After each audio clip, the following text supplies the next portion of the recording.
So we are now at chapter 2 of The Horse and His Boy. Here it is, a wayside adventure. There they go.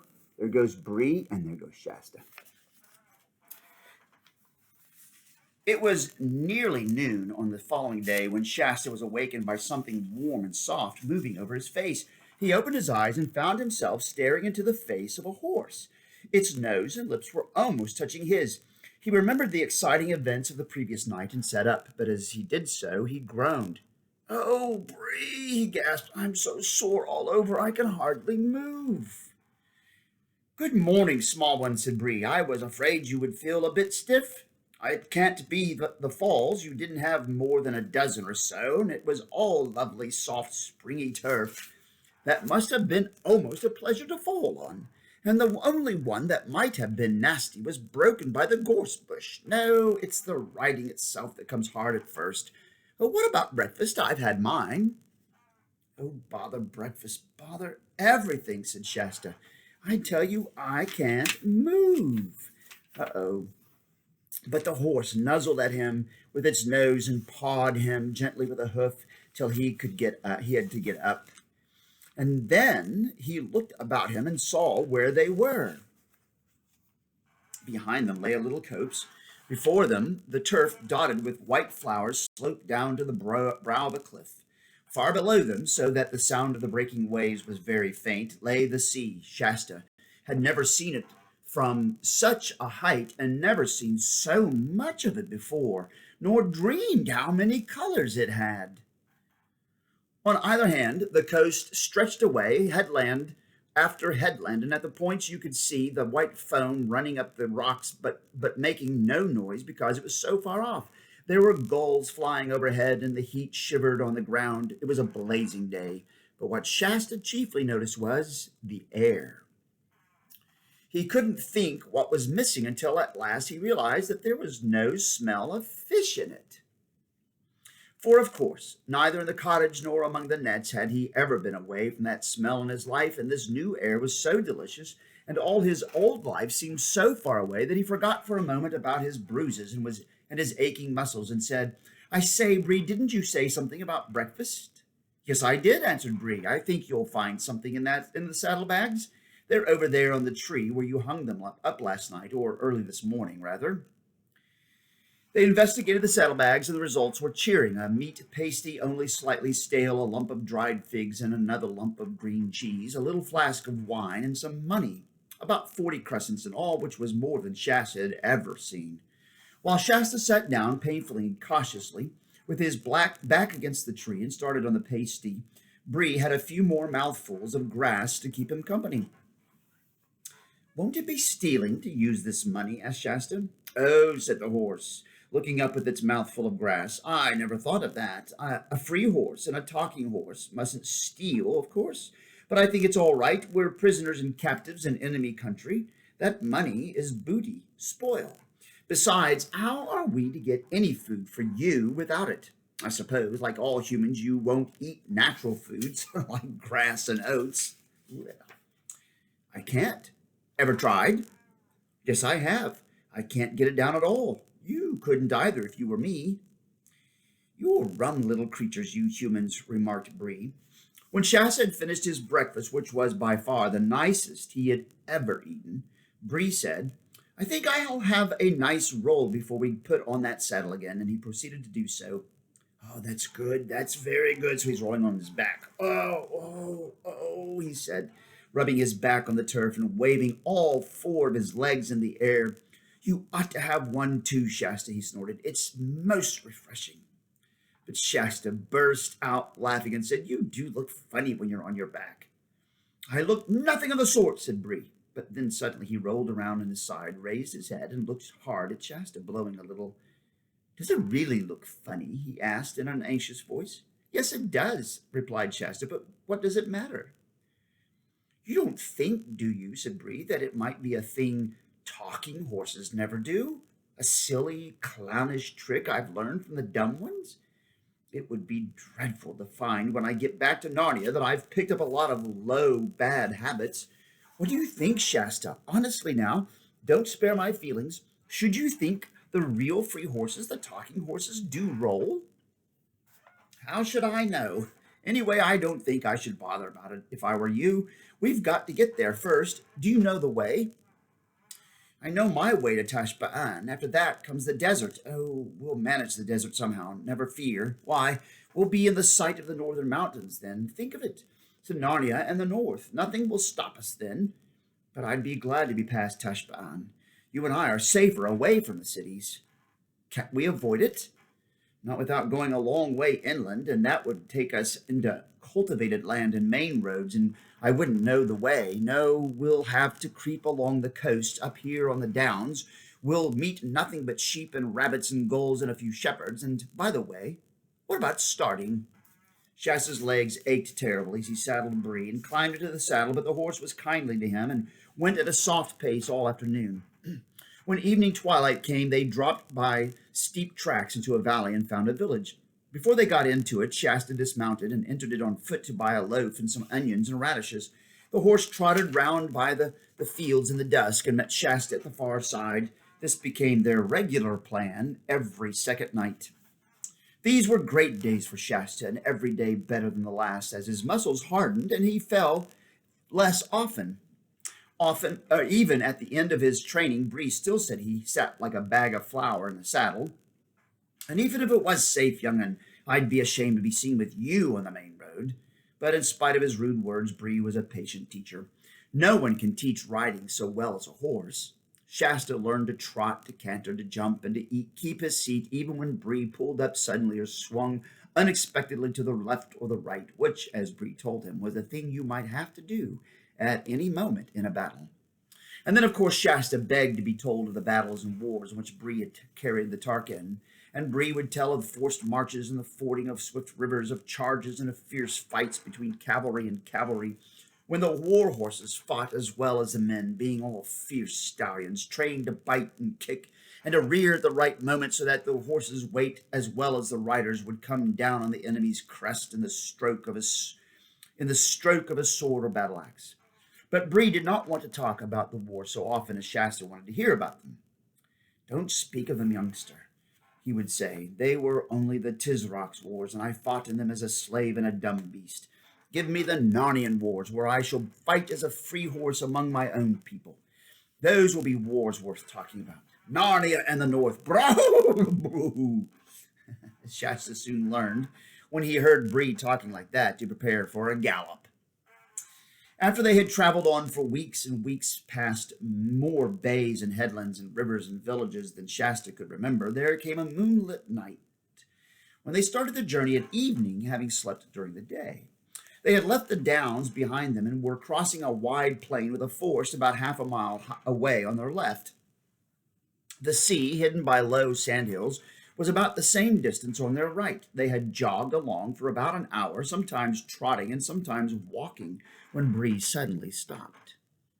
What's up? Said Shasta. Shh, said Bree, craning his neck around and twitching his ears. Did you hear something? Listen. It sounds like another horse between us and the woods, said Shasta after he had listened for a minute. It is another horse, said Bree, and that's what I don't like. Isn't it probably just a farmer riding home late, said Shasta with a yawn. Don't tell me, said Bree. That's not a farming horse. Not a nor a farmer's horse either. Can't you tell by the sound? That's quality. That horse is. And it's being ridden by a real horseman. I tell you what it is, Shasta. There's a Tarkin under the edge of that wood. Not on his war horse. It's too light for that. On a fine blood mare, I should say. Well, it's stopped now, whatever it is, said Shasta. You're right, said Bree. And why should he stop just when we do? Shasta, my boy, I do believe that someone's shadowing us at last. What shall we do? Said Shasta in a lower whisper than before. Do you think he can see us as well as hear us? Not in this light, so long as we stay quite still, answered Bree. But look, there's a cloud coming up. I'll wait till that gets over the moon, then we'll get off at our right as quietly as we can down to the shore. We can hide among the sandhills if the worst comes to the worst. They waited till the cloud covered the moon, and then, first at a walking pace and afterwards at a gentle trot, made for the shore. The cloud was bigger and thicker than it had looked at first, and soon the night grew very dark. Just as Shasta was saying to himself, "We must be nearly at those sandhills by now," his heart leaped into his mouth because an appalling noise had suddenly risen up out of the darkness ahead. A long, snarling roar, melancholy and utterly savage. Instantly, Bree swerved round and began galloping inland again as fast as he could gallop. "What is it?" gasped Shasta. "Lions!" said Bree, without checking his pace or turning his head. After that, there was nothing but sheer galloping for some time. At last, they splashed across a wide, shallow stream, and Bree came to a stop on the far side. Shasta noticed that he was trembling and sweating all over. "That water may have thrown the brute off our scent," panted Bree when he had partly got his breath again. "We can walk for a bit now." As they walked, Bree said, "Shasta, I'm ashamed of myself. I'm just as frightened as a common dumb Kalaman horse. I am really. I don't feel like a talking horse at all. I don't mind swords and lances and arrows, but I can't bear those creatures. I think I'll trot for a bit." About a minute later, however, he broke into a gallop again, and no wonder, for the roar broke out again, this time on their left from the direction of the forest. "Two of them!" moaned Bree. When they had galloped for several minutes without any further noise from the lion, Shasta said, "I say, that other horse is galloping beside us now, only a stone's throw away." "All the better," panted Bree. "Tarkin on it. All will have a sword, protect us all." "But Bree," said Shasta, "we might just as well be killed by lions as caught. Or I might. They'll hang me for horse stealing." He was feeling less frightened of lions than Bree because he had never met a lion. Bree had. Bree only snorted in answer, but he did sheer away to his right, oddly enough. The other horse seemed also to be shearing away to the left, so that in a few seconds the space between them had widened a good deal, but as soon as it did so, there came two more lion roars immediately after one another, one on the right and the other on the left, and the horses began drawing nearer together. So apparently did the lions. The roaring of the brutes on each side was horribly close, and they seemed to be keeping up with the galloping horses quite easily. Then the cloud rolled away. The moonlight, astonishingly bright, showed up everything almost as if it were broad day. The two horses and the two riders were galloping neck to neck and knee to knee, just as if they were in a race. Indeed, Bree said afterwards that a finer race had never been seen in Calormen. Shasta now gave himself up for lost and began to wonder whether lions killed you quickly or played with you as a cat plays with a mouse, and how much it would hurt. At the same time, one sometimes does this at the most frightful moments, he noticed everything. He saw that the other rider was a very small, slender person, mail-clad, the moon shone on the mail, and riding magnificently. He had no beard. Something flat and shining was spread out before them. Before Shasta had time even to guess what it was, there was a great splash, and he found his mouth full, half full of salt water. The shining thing had been a long inlet of the sea. Both horses were swimming, and the water was up to Shasta's knees. There was an angry roaring behind them, and looking back, Shasta saw a great, shaggy, and terrible shape crouched on the water's edge, but only one. "We must have shaken off the other lion," he thought. The lion apparently did not think its prey worth a wetting. At any rate, it made no attempt to take the water in pursuit. The two horses, side by side, were now well out into the middle of the creek, and the opposite shore could be clearly seen. The Tarkin had not yet spoken a word. "But he will," thought Shasta, "as soon as we have landed. What am I to say? I must begin thinking up a story." Then suddenly two voices spoke at his side. "Oh, I am so tired," said the one. "Hold your tongue, Hwen, and don't be a fool," said the other. "I'm dreaming," thought Shasta. "I could have sworn that the other horse spoke." Soon the horses were no longer swimming, but walking, and soon, with a great sound of water running off their sides and tails, and with a great crunching of pebbles under 8 hoofs, they came out on the farther beach of the inlet. The Tarkin, to Shasta's surprise, showed no wish to ask questions. He did not even look at Shasta, but seemed anxious to urge his horse straight on. But Bree, however, at once shouldered himself in the other horse's way. "Brrrah!" he shouted and snorted. "Steady there! I heard you, I did. There's no good pretending, ma'am. I heard you. You're a talking horse, a nodding horse, just like me." "What's it got to do with you if she is?" said the strange rider fiercely, laying hand on sword hilt. But the voice in which the words were spoken had already told Shasta something. "Why, it's only a girl," he exclaimed. "And what business is it of yours if I am only a girl? snapped the stranger. "You're only a boy, a rude, common little boy, a slave probably, who's stolen his master's horse." "That's all you know," said Shasta. "He's not a thief, little Tarkaina," said Bree. "At least, if there's been any stealing, you might just as well say I stole him. And as for its not being my business, you wouldn't expect me to pass a lady of my own race in this strange country without speaking to her. It's only natural I should." "I think it's very natural, too," said the mayor. "I wish you'd hold your tongue, Gwen," said the girl. "Look at the trouble you've got us into." "I don't know about trouble," said Shasta. "You can clear off as soon as you like. We shan't keep you." "No, you shan't," said the girl. "What quarrelsome creatures these humans are," said Bree to the mayor. "They're as bad as mules. Let's try to talk a little sense. I take it, ma'am, your story is the same as mine, captured in your early youth, years of slavery among the Calamans." "Too true, sir," said the mayor with a melancholy whinny. "And now, perhaps, escape?" "Tell him to mind his own business, Gwen," said the girl. "No, I won't, Aravis," said the mayor, putting her ears back. "This is my escape just as much as yours, and I'm sure a noble war horse like this is not going to betray us. We are trying to escape to get to Narnia." "And so, of course, are we," said Bree. "Of course you guessed that at once.